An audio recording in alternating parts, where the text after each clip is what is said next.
నమస్తే. ఇప్పుడు మీరు చూడబోతున్న వీడియో ఖచ్చితంగా మీకు ఉపయోగపడుతుంది, నచ్చుతుంది కూడా. మరి మీకు నచ్చిన విషయం నాకు తెలియాలి అంటే ఈ వీడియోని మీరు లైక్ చేయాలి, షేర్ చేయాలి, అలాగే మన ఛానల్ని సబ్స్క్రైబ్ చేయాలి. మీ సపోర్ట్ని నాకు అందిస్తారు కదా. ఓకే, ఇప్పుడు వీడియోని స్టార్ట్ చేద్దాం. సూర్యోస్మి, నేను మీ విక్రమాదిత్య. ఆరోగ్యమే మహాభాగ్యం, ఆరోగ్యం భాస్కరాధీనం. ఆదివారం మద్యం మాంసం మైదనం వద్దు, ఆరోగ్యం ఐశ్వర్యం వద్దు. మీరు ఆచరించండి, 10 మందిని ఆచరింపచేయండి. ఆచరించండి, ఆరోగ్యవంతులుగా ఉండండి. ఆచరించండి, ఐశ్వర్యవంతులు కండి. ఆచరించండి, ఆనందంగా జీవించండి. సూర్యోస్మి. నమస్తే, వెల్కమ్ టు అవర్ ఛానల్. నేను కుప్పా పద్మిని. ప్రస్తుతంతో పాటు ప్రముఖ ఆధ్యాత్మికవేత్త, సూర్యోపాసకులు, sun spiritual society founder Vikramaditya గారు ఉన్నారు. మాట్లాడదాం. సార్ నమస్తే. సార్ సూర్యోస్మి తల్లి. సార్ ఏంటి సార్ 30 ఏళ్ల తర్వాత మళ్ళీ 30 ఏళ్ల తర్వాత మళ్ళీ ఏమిటి రాశి ఫలాలు చెప్తున్నారా? దీని గురించి చెప్పండి సార్. సాధారణంగా నేను జాతకాల గురించి రీసెర్చ్ చేస్తూ ఉంటాను, చూస్తూ ఉంటాను. నువ్వు మన కుటుంబ సభ్యుల కోసం ఏదైనా విషయం ఉంటే దాన్ని రేకెత్తించి నాతో విషయ పరిజ్ఞానాన్ని చేయించి జనాలకు చెప్పిస్తూ ఉంటాం. మళ్ళీ ఎంత అమాయకంగా ఏంటి సార్ మళ్ళీ మీరు చెప్పాలి. తెలిసిందే, అంటే మన వాళ్ళందరూ చెప్పిందే, ఏదో కొంచెం కొత్తగా ఉంటుంది. నాకున్నటువంటి విషయ పరిజ్ఞానం, విశ్లేషణ నేను కొన్ని చూసే, అంటే ఇప్పుడు ఇక్కడ జరిగేది మనం కుంభరాశిలో రవి శనులు కలుస్తున్నారు కలయిక. అంటే ఇక్కడ కుంభం గురించి ఎందుకు మాట్లాడుతున్నాం అంటే ఇది ఒక సైంటిఫిక్ రాశి. ఇప్పుడు జరిగే యుగం కూడా కుంభయుగం నడుస్తుంది. అంటే రాహు యొక్క ఆధిపత్యం నడుస్తుంది. ఇక్కడ ఒక ఈవెంట్ జరగడానికి కారణం అవుతుంది. దాని గురించి మనం మాట్లాడాలి కాబట్టి నేనైతే నా విశ్లేషణ కొంచెం సైంటిఫిక్ గా ఉంటుంది కాబట్టి డెఫినెట్లీ అందున సూర్యుడు గురించి అడిగినప్పుడు మరి మిమ్మల్ని ప్రత్యేకించి నేను అడుగుతూ ఉంటాను కదా. మీరు సూర్యోపాసనలో ఉన్నారు. రవి శనుల కలయిక మీరు బోర్డు మీద రాసినట్టుగానే 30 ఏళ్ల తర్వాత మళ్ళీ అన్నారు కాబట్టి దాని గురించి ఒక్కసారి క్లారిటీ. ఇది అంటే కుంభరాశిలో జరుగుతున్నటువంటి గ్రహ సమ్మేళనం. ఇక్కడ మనకు ప్రస్తుతానికి కనిపించేవి 2 రాశులే, రవి శని కలయిక. వీళ్ళిద్దరూ అంటే తత్వాలు. ఒకళ్ళు మెటీరియల్ వరల్డ్ అయితే ఒకళ్ళు ఆత్మకారకత్వం. ఈ రెండిట్ల కలయిక అంటే మనసుకి శరీరానికి మధ్యలో జరిగేటువంటి ఒక యుద్ధం. ఒకటి కోల్డ్ ప్లానెట్, ఒకటి టూ హాట్, విపరీతమైనటువంటి వేడి. అంటే దీనివల్ల పెద్దగా మనకు వచ్చేటువంటి ఇబ్బందులు పెద్దగా ఏమి కనపడవు, కానీ ఈ కలయిక వల్ల అంత మంచిగా జరుగుతుంది. ఇది ఇక్కడ శతభిష నక్షత్రంలో జరుగుతుంది. శతభిష నక్షత్రం అంటేనే అంటే అశ్వాలు. శతభిష నక్షత్రానికి మనం జంతువు తీసుకుంటే గుర్రం వస్తుంది. అలాగే మేషంలో ఉన్నటువంటి అశ్వని మగ గుర్రం, ఇక్కడ శతభిషంలో ఉన్న గుర్రం ఆడగుర్రం. అంటే అశ్విని దేవతలు కాబట్టి కలయిక జరుగుతుంది కదా. రవికి అశ్విని కుమారులు ఏమవుతారు? పిల్లలు, ఆయన పిల్లలు. శనికి ఏమవుతారు? అన్నదమ్ములు, సోదరులు. అంటే ఇక్కడ ఒక అద్భుతమైనటువంటి హీలింగ్ ప్రాపర్టీ ఏదో జనరేట్ అవుతుంది. ఎందుకు అంటే శతభిష నక్షత్రం మీదే ఈ కలయిక జరుగుతుంది. అంటే ఇదంతా ఒక ఎత్తు. ఇప్పుడు ప్రస్తుతం ఈ రెండే కనిపిస్తున్నాయి, కానీ మనకి బుధుడు కూడా యాడ్ అవుతాడు. బుధుడు కూడా ముగ్గురు కలిసి చాలా రేరుగా ఒకే డిగ్రీలో 15 డిగ్రీల దగ్గరగా ఒకేసారి దగ్గరకు రావడం వల్ల ఈ ట్రాన్సిట్ జరుగుతుంది.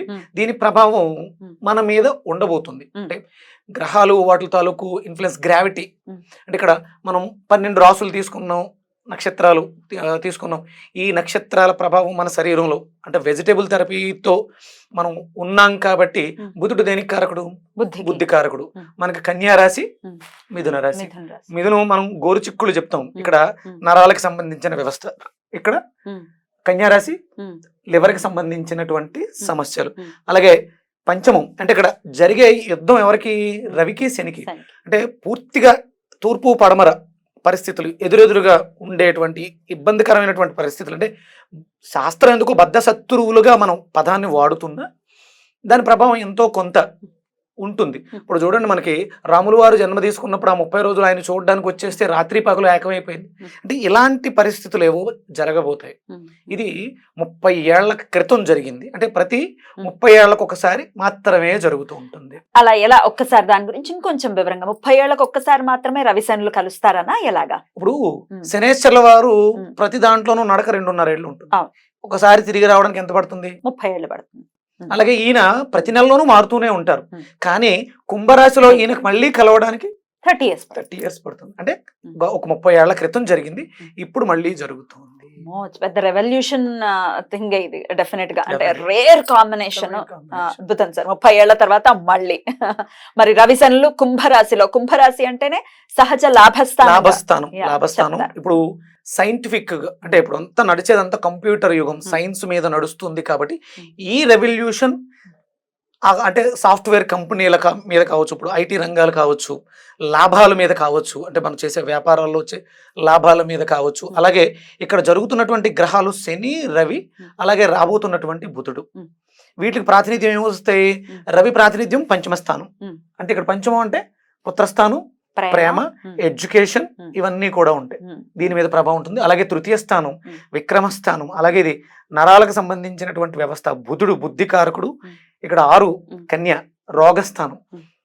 అంటే ఇవన్నీ కూడా ఎఫెక్ట్ అయ్యి, అంటే ఇక్కడ యుద్ధం జరుగుతుంది కాబట్టి కుంభరాశికి అధిపతి శని ఉన్నారు కాబట్టి శనికే ఆధిపత్యం. 10th, 11th, 3rd, 5th, 6th ఈ రాసుల మీద దాని ప్రభావం మంచు చెడులలో ఒకంత తేడాగా ఉండే అవకాశం ఉంది. అంటే ఇక్కడ సింహరాశి సింహలగ్నం, మిథున రాశి మిథున లగ్నం, కన్యారాశి కన్యా లగ్నం, మకర రాశి మకర లగ్నం, కుంభరాశి కుంభలగ్నం. ఈ లగ్న జాతకులు కానీ రాశి జాతకులకు కానీ దీని ప్రభావం మన మీద ఉంటుంది.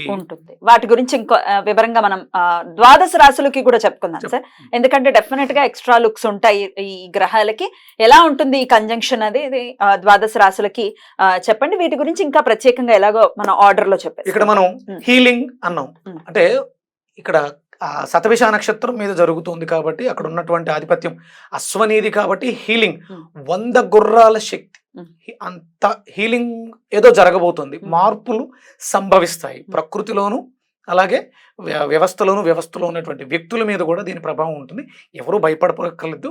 కొంచెం జాగ్రత్తగా మనం చేసే పనులలో కొంచెం నిదానించుకుని ఆయా నక్షత్రాల వాళ్ళు, రాశుల వాళ్ళు జాగ్రత్తలుగా ఉండాలి.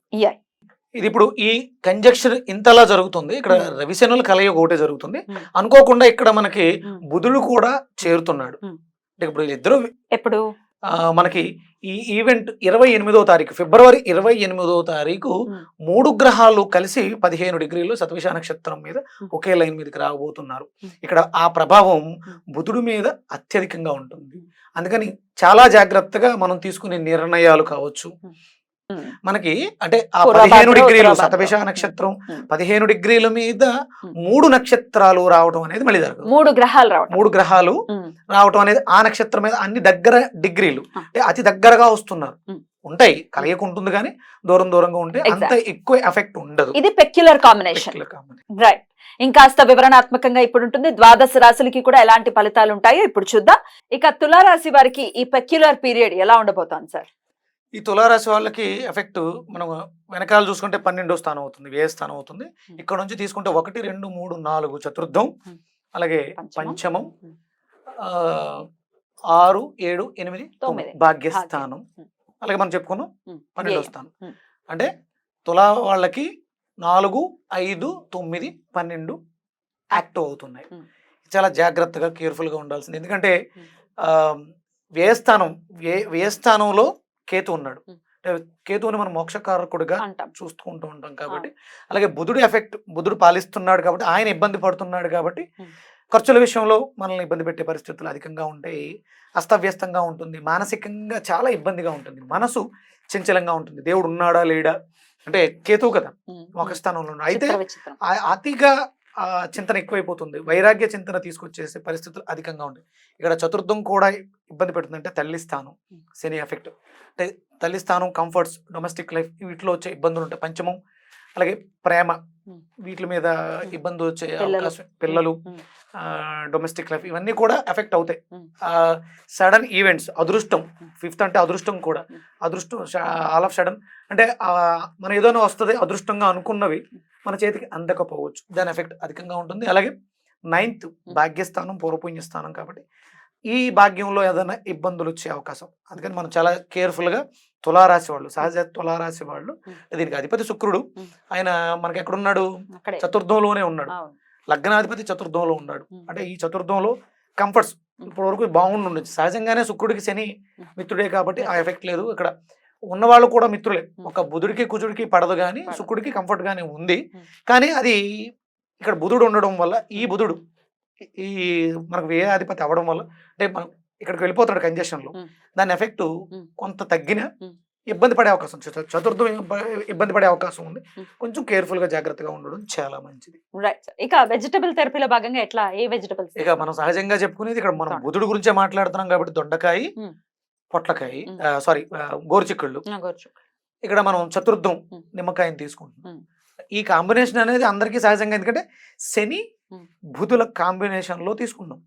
దొండకాయలకి గోరుచిక్కుళ్ళకి బుధుడే కారకుడు కాబట్టి ఈ రెండు కామన్ గా, నిమ్మకాయ కామన్ గా వెళ్తుంది మనకు వచ్చే ఇబ్బందుల నుంచి తీసుకోవడానికి. సహజంగానే మనం మాఘమాసం అంతా కూడా బెండకాయను వాడమని చెప్తూ ఉన్నాం. బెండకాయను రెగ్యులర్ గా తీసుకుంటూ ఉంటారు. ఈ స్థానాల్లో ఇవి తీసుకోవడం వల్ల దాని ఎఫెక్ట్ మన మీద పెద్దగా ఉండదు, ఉంటుంది కానీ ఎంతో కొంత తగ్గుతుంది. ఒకవేళ చంచలంగా ఉన్న భయపడొద్దు, ఎలాంటి ఇబ్బందులు రావు. మార్చ్ 14th వరకు కొంత జాగ్రత్తగా జాగ్రత్తగా ఉన్నాడు. ఏ దైవారాధన చేయమంటారు? ఇక సహజంగా మనం విష్ణుమూర్తి గురించి మాట్లాడుకుంటాం. బుధుడికి సంబంధించి విష్ణు ఆరాధన, అలాగే రవికి సంబంధించి ఆదిత్య హృదయ పారాయణం, మణిపద్మాయన మహామంత్రం అని చెప్తున్నాం. అలాగే ఇక్కడ చతుర్థంలో శుక్రుడు ఉన్నాడు కాబట్టి లక్ష్మీదేవి ఆరాధన చేసుకోవడం కూడా, అంటే ఇక్కడ సహజంగానే తులారాశికి శుక్రుడు అధిపతి కాబట్టి లక్ష్మీదేవి ఆరాధన కూడా ఒక రకమైనటువంటి యోగాన్ని ఇస్తుంది. ఏమైనా డొమెస్టిక్ లైఫ్ లో, కంఫర్ట్స్ లో, వాహనాల్లో ఏదైనా ఉంటే శుక్రుడు వల్ల కూడా లక్ష్మీదేవి అనుగ్రహంతో బాగుంటుంది. రైట్ సార్, చాలా బ్యూటిఫుల్ గా ఎక్స్ప్లెయిన్ చేశారు. డెఫినెట్ గా చెప్పినటువంటి జాగ్రత్తలను వీళ్ళు పాటిస్తూ, దైవారాధన చేస్తూ, వెజిటబుల్ థెరపీని కూడా ఇంక్లూడ్ చేస్తూ ఈ పెక్యులర్ పీరియడ్ ని చాలా పీస్ఫుల్ గా వీళ్ళు దీన్ని అలా కానిచ్చేయాలి అని మనస్ఫూర్తిగా కోరుకుంటూ, ఇక నెక్స్ట్ ఎపిసోడ్ లో వృశ్చిక రాశి గురించి మాట్లాడుకుందాం. Thank you so much sir. నమస్తే. సూర్యోస్మిత.